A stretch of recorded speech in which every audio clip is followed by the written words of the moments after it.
The bounce of the basketball echoed through the empty court as I played a casual one-on-one game. The evening sun cast long shadows, creating a haunting atmosphere. My opponent, a stranger named Eli, had challenged me after catching a glimpse of my skills. I won the game decisively, the satisfaction of victory mingling with the scent of freshly worn sneakers and the distant aroma of evening rain. Eli's face contorted with a mix of frustration and embarrassment. Little did I know, my triumph would set in motion a series of unsettling events. Days passed, and I noticed Eli lurking at the edge of the court, his gaze filled with resentment. The air carried a heavy tension, and the feeling of paranoia and unease hung around me like a shroud. Eli's presence felt like a shadow, always lurking just beyond my field of vision. One evening, as I left the court, the sense of danger and malice hit me like a wave. I quickened my pace, glancing over my shoulder to find Eli trailing behind. The aroma of fear and a growing sense of dread filled the air. I took a detour through dimly lit alleys, hoping to shake him off, but Eli persisted. Weeks passed, and Eli's obsession escalated. The sense of obsession and madness surrounded me, an invisible cloak that seemed to tighten with every step. I could feel his eyes on me, even in the darkness of my own apartment. One night, as I turned the key in my front door, a chill ran down my spine. I scanned my apartment, the familiar smells of home tinged with an unsettling fragrance. It was then that I noticed a basketball placed meticulously in the center of my living room. The feeling of intrusion and violation enveloped the space.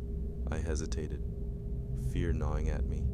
As I picked up the ball, a note lay beneath it, written in shaky handwriting. "You can't escape defeat," it read. A feeling of a twisted satisfaction and a brewing storm of terror lingered in the room. Days turned into nights, and Eli's sinister game continued.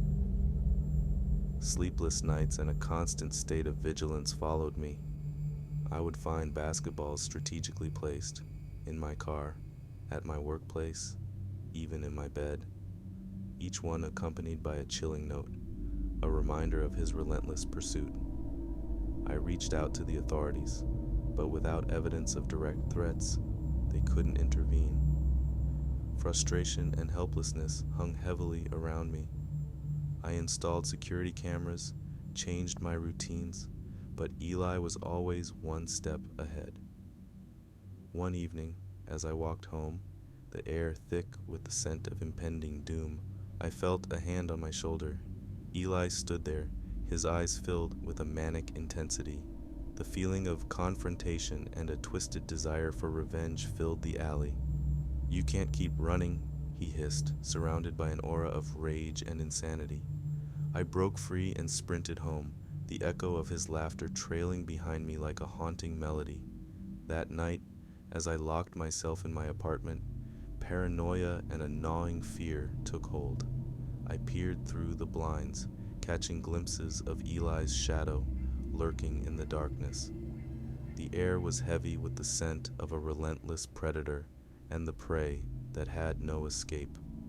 Desperation set in, and I decided to confront Eli.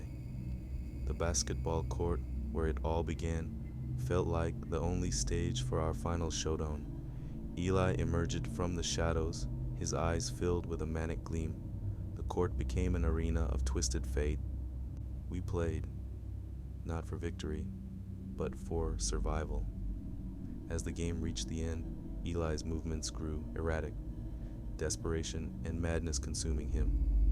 I managed to escape, leaving him alone on the court, the echo of his enraged shouts fading into the night.